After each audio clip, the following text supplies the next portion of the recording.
అస్సలాముఅలైకుం hello everyone. ఈరోజైతే నేను దही బల్లె చేస్తున్నానండి. దही బల్లె అంటే అది పెరుగు వడ అంటారు కదండి. దానికి నేను 4 గంటల ముందే మినపప్పు ఒక గ్లాస్ నానబెట్టుకున్నానండి. దానికి పుదీనా పచ్చడి చేస్తున్నాను, గ్రీన్ చట్నీ, కొత్తిమీర పుదీనా తీసుకున్నానండి హ్యాండ్ఫుల్గా.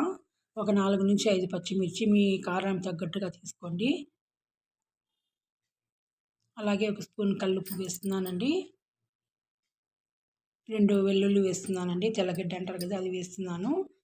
ఒక నిమ్మకాయ వేస్తున్నానండి, రసం పిండుతున్న దాంట్లో పిండి వేస్తే చూడండి ఈ విధంగా వస్తుందండి పచ్చడి అనేది. ఇది పక్కకు పెట్టుకోవాలి. ఇప్పుడు ఒక జార్ తీసుకొని ఇప్పుడు మనం నానబెట్టుకున్న ఉద్దిపప్పు అంతా దాంట్లో వేసుకొని ఒక 2 పచ్చిమిర్చి వేసుకోవాలండి తుంచి. మధ్యలో కొంచెం అవసరమైతే నీళ్లు వేసుకొని చూడండి ఈ విధంగా పేస్ట్ మాదిరి చేసుకోవాలండి. స్మూత్గా రావాలి బ్యాటర్ అనేది. ఇది ఒక గిన్నెలో తీసుకోవాలండి. తీసుకొని మనము ఒక 5 నుంచి 10 నిమిషాల వరకు బాగా బీట్ చేసామనుకోండి ఫ్లఫీగా వస్తుందండి. చాలా బాగా స్మూత్గా బీట్ చేయాలండి దీన్ని. చూడండి ఎంత క్రీమీగా వచ్చిందో, ఎంత స్మూత్గా ఉందో.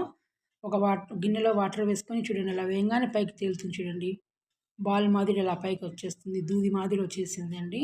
అలా ఉంటేనే మనకు వడలు అనేది చాలా స్మూత్గా, లోపల ఫ్లఫీగా మెత్తగా, పైన క్రిస్పీగా ఉన్నట్టు ఉంటుందండి. దీన్ని పక్కన పెట్టుకోవాలి 5 మినిట్స్. తర్వాత పెరుగు అండి, దీంట్లో ఒక 2-3 స్పూన్లు చక్కెర వేసుకొని బీట్ చేసుకుంటున్నానండి. మీ కన్సిస్టెన్సీ బట్టి దానిలో వాటర్ యాడ్ చేసుకోండి. ఇప్పుడు నేను జీలకర్ర, ఒక స్పూన్ ఉప్పు వేసుకుంటున్నానండి. మీడియం పెట్టుకోవాలండి హాట్ ఆయిల్ని. ఎక్కువగా కాల్చాల్సిన అవసరం లేదండి, కాగాల్సిన అవసరం లేదు. చూడండి ఈ విధంగా బబుల్స్ వచ్చేటట్టుగా కాగితే చాలండి ఆయిల్ అనేది. మీడియంలో పెట్టుకోండి. ఇప్పుడు అన్నీ మనము అతుక్కోకుండా కొంచెం పెద్ద కడాయి తీసుకున్నామంటే నీట్గా వస్తాయండి, అతుక్కోకుండా ఒకటికొకటి. చూడండి ఏ విధంగా ఉంది, వేయంగానే పైకి తేలుతున్నాయి. కొద్దిగా ఓపిక చేసుకున్నామంటే సూపర్ ఉంటాయండి. బయట తీసుకొచ్చుకొని తినాల్సిన అవసరమే ఉండదు. మన చేతులతో చేసుకుంది, మన హోమ్మేడ్ది కదండి, చాలా టేస్టీగా ఉంటుంది. చాలా బాగా ఎంజాయ్ చేసుకుంటూ తినొచ్చండి. మనకి ఎంత పడుతుందో కడాయిలో అంతే వేసుకుంటే చాలండి. ఒక 5 నిమిషాల నుంచి 10 నిమిషాలు పడుతుంది వేపడానికి. వేయంగానే కలపొద్దండి.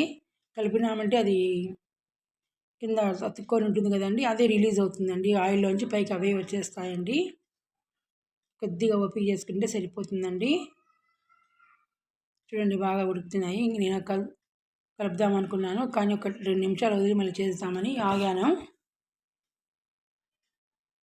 చూడండి మనం కలపాల్సిన అవసరం లేదు, అవే పైకి ఏ విధంగా తేలాయో అవే పైకి వచ్చేస్తాయండి.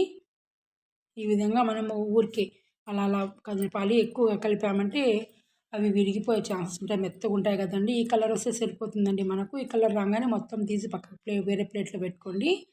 ఈ విధంగా మిగిలిన పిండి ఉంది కదండి, ఇదే విధంగా వేసుకొని మనం ఫ్రై చేసుకోవాలి. మంట మాత్రం మీడియంలోనే పెట్టుకోండి, లేదంటే పైన కాలిపోతుంది, లోపల అది పిండి అలాగే ఉండిపోతుందండి. ఇలా కాకుండా మనకి ఈవెన్గా వేయగాలి అంటే మీడియంలోనే పెట్టుకోవాలండి మంట అనేది మనము. ఇప్పుడు గోరువెచ్చని నీళ్ళు తీసుకున్నాను, ఒక స్పూన్ ఉప్పు వేస్తున్నాను. అవి వడలు అనేది సగం మొత్తం చల్లగైన తర్వాత ఈ వాటర్లో వేసుకోవాలండి. అప్పటికప్పుడే వేసామంటే అవి స్మూత్గా ఉంటాయి కదండి. ఈ వేడి నీళ్ళకి, వేడి అంటే వేడి కాదండి, కొంచెం గోరువెచ్చని వాటర్ అండి. ఈ విధంగా వేసుకోవాలి మొత్తము. ఇవి సగం వరకు చల్లగా అయిపోయాయండి. మొత్తం అవ్వలేదు, ఒక హాఫ్ వరకు చల్లగయ్యాయి. ఇప్పుడు ఈ జాలిగంట తీసుకొని ఒత్తుతున్నాను, ఊరికి అలా ప్రెస్ చేస్తున్నానండి. ఎందుకంటే పైకి తేలుతున్నాయి కదా వాటర్లో, అవి నీళ్ళు సోక్ చేసుకోవాలండి, అప్పుడే అవి చాలా స్మూత్నెస్గా ఉంటాయి. నేను అలాగే పెడుతున్నాను, పైకి వస్తున్నాయని గంట అడ్డం పెట్టాను. ఈ విధంగా 5 to 10 మినిట్స్ పెట్టుకుంటే సరిపోతుందండి. ఇప్పుడు ఒక్కొక్కటి తీసుకొని చాలా డెలికేటెడ్గా ఉంటాయండి, మెత్తగా ఉంటాయి అవి. ఊరికే మనం అలా ప్రెస్ చేస్తే వాటర్ అంతా రిలీజ్ అయిపోతుంది. పక్క ప్లేట్లో పెట్టుకోవచ్చు. చూడండి ఎంత బాగా డబుల్ అయిపోయాయి సైజు. వాటర్ సోక్ చేసుకున్నాయి కదా, అవి డబుల్ అయిపోయాయి. మనం ఊరికి అలా ప్రెస్ చేస్తే సరిపోతుందండి. చూడండి ఇప్పుడు ఒక 4 తీసుకొని పక్కన పెట్టుకున్నానండి, మొత్తం కాకుండా మీకు చూపిద్దామని. దీని మీద ఇప్పుడు మనం బీట్ చేసి ముందు పెట్టుకున్నాం కదా, చక్కెర వేసి ఆ పెరుగు వేస్తున్నాను.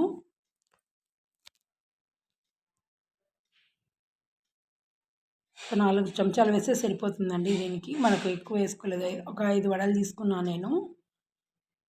దీంట్లో అనేది బ్లాక్ సాల్ట్ అండి, చాలా టేస్ట్ ఉంటుందండి వేసుకుంటే. అలాగే చాట్ మసాలా అండి, పైన చాట్ మసాలా స్ప్రింకిల్ చేసుకోవాలి. చూడండి ఈ విధంగా వేసుకోవాలి. బయట టేస్ట్ కన్నా అదిరిపోతుందండి ఈ విధంగా చేసుకొని తింటే. కూల్గా భలే బాగుంటుందండి. ఈ విధంగా గ్రీన్ చట్నీ పైన అండి. కొంతమందికి ఆల్రెడీ సేవ్ వేసుకోవచ్చు, చాలా రకాలుగా తింటారు. కానీ మా ఇంట్లో ఈ విధంగా తింటారు. దీంట్లో చింతపండు పచ్చడి కూడా చేస్తారండి. ఇది మా ఇంట్లో తినరండి, నచ్చడు స్వీట్, అందుకు ఈ విధంగా చేశాను. ఇదైతే మహబతీ షర్బత్ అండి. అందరికీ ఈరోజు 4th రోజా, आप सबको 4th రోజా ముబారక్ हो. దుఆओं में याद रखना. నా ఛానల్ని సబ్స్క్రైబ్ చేసుకోండి, షేర్ చేయండి, లైక్ చేయండి. చూస్తున్నారు కానీ సబ్స్క్రైబ్ చేసుకోవడం లేదు. ప్లీజ్